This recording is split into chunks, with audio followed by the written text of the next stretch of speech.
皆さんこんにちは、みさとです。ここは山梨県の県庁所在地の甲府市です。 JR 東海夏の乗り放題切符の旅を終えて、これから大阪に戻ります。今回は甲府から大阪への夜行バスがあるので利用してみます。発車まで少し時間があるので、甲府駅南口にあるバスセンターに入ってみます。中はこんな雰囲気で、バスの乗車券の販売窓口があります。係の方が来られて、トランクに置く荷物にタグをつけて行かれました。こうして大阪行きの夜行バスクリスタルライナーが到着。今夜の便は2台バスが走ります。チケットを見ると2号車、甲府駅南口6番乗り場と書いてあって、6番乗り場に並びます。ところが係の方は2号車はあっちということで列を移動。チケットの情報と現地の情報が逆になっていたみたいです。バスが2台あるということと、チケットと実際の乗り場の表示が違っていたためか、少し乗車手続きが手間取っていた感じがありました。そんなハプニングがありましたが、無事に2号車に乗り込みます。私の席番は 3C です。この席は後ろがトイレになっているので、リクライニングを気兼ねなく倒すことができます。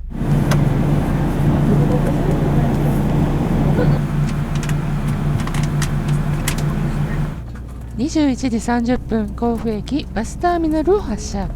本日は山梨交通をご利用いただきましてありがとうございます。これより湯村温泉、月島中町、竜王、紫駅、霧の木、須玉インターより中央道に入り、中央道長坂高根、中央道八ヶ岳、中央道小淵沢まで乗車扱いを行い、名神高速を経て京都駅八丈口に停車し、再び名神高速を経て梅田港町バスターミナル終点ユニバーサル・スタジオ・ジャパンまで参ります。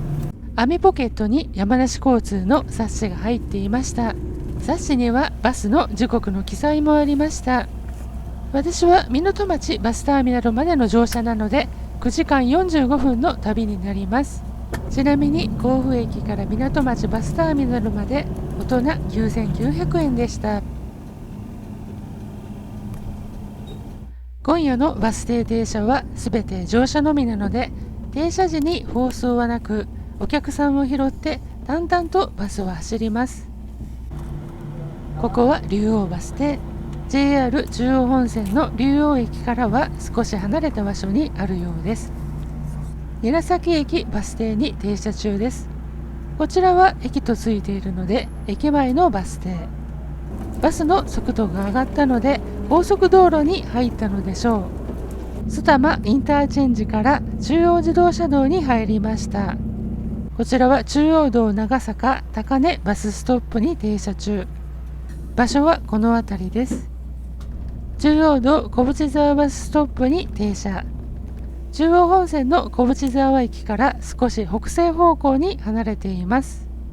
そして小淵沢発車後に放送が流れました。これより中央道名神高速を経て京都駅ということで、本日最後の停車バス停を発車しました。照明が暗くなること、乗務員の休憩でサービスエリアに停車があること、そして乗客が外に出ることができる休憩はないとの放送がありました。夜行バスでお客さんが休憩中に外に出られないバスに乗るのは初めてです。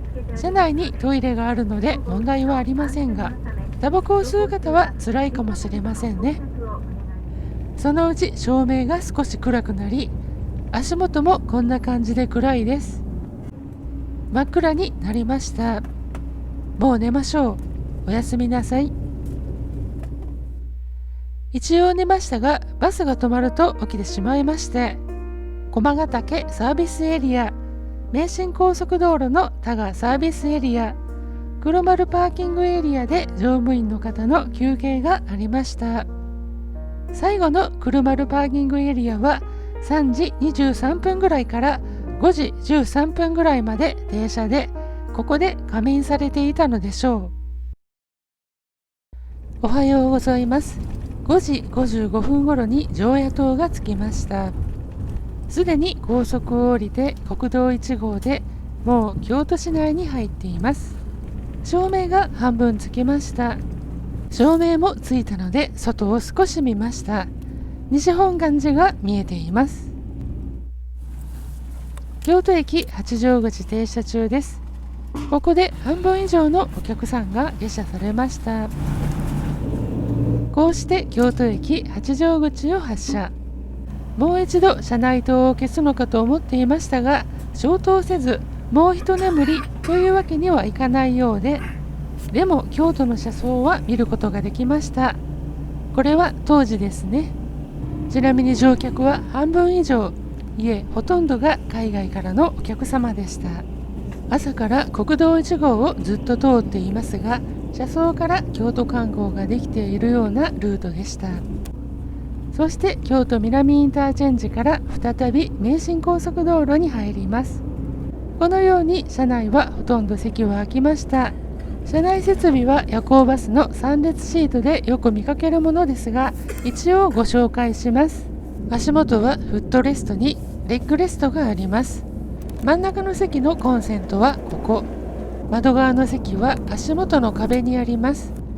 この場所のコンセントは前の席の方がリクライニングシートを倒すと使えなくなる場所です。フットレスト脇にドリンクホルダー。真ん中の席の方の読書灯はここ。窓側は2棚下にあります。エアコンの吹き出し口もここ。読書灯がつかなかったのは照明がついているからでしょうか。山梨交通のロゴが入った枕カバー。通路のカーテンがついていますが、マジックテープでくっついた後の毛玉状のものができていました。カーテンがつけられてもう何年も経っているのでしょうね。カーテン上の網目の部分が低い位置まであるので個室感は少し落ちます。ただ網目が少ないと空気が通りにくく空調の効きが悪くなるので一長一短がありますね。このカーテンは各座席の小物を引っ掛けるフックです。網ポケットのエチケット袋に山梨交通の冊子です。カーテンレールのところにフックがあります。バスは気がつくと名神高速道路を豊中インターチェンジから阪神高速11号池田線へ。夜行バスですが照明はついていますし、ほとんどの方がカーテンを開けて車窓に見入っています。夜行バスというより夜行列車の朝を迎えている感じがしました。これも日の出が早い夏だからこうなっていて、秋から冬、早春だとまだまだ暗い時間帯ですね。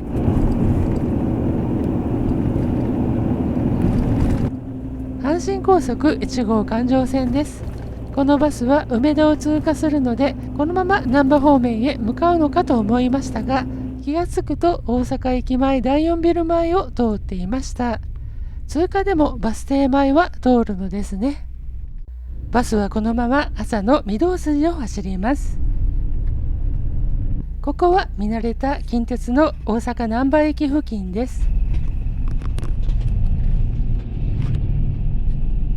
こうしてバスはオーキャットの南側に回り込んで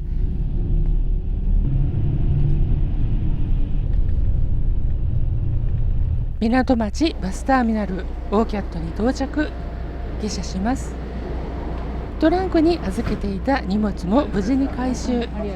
9時間45分の旅、無事に終えることができました。ありがとうございました。甲府から直接大阪へ帰るバスはこれだけなので、ある意味貴重なバス路線ですね。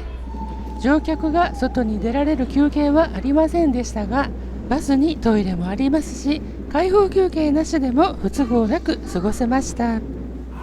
ということで今回は甲府から大阪への夜行バスクリスタルライナーの動画をお送りしました。今回も最後までご視聴いただき誠にありがとうございました。チャンネル登録をどうぞよろしくお願いいたします。評価の方もしていただけると嬉しいです。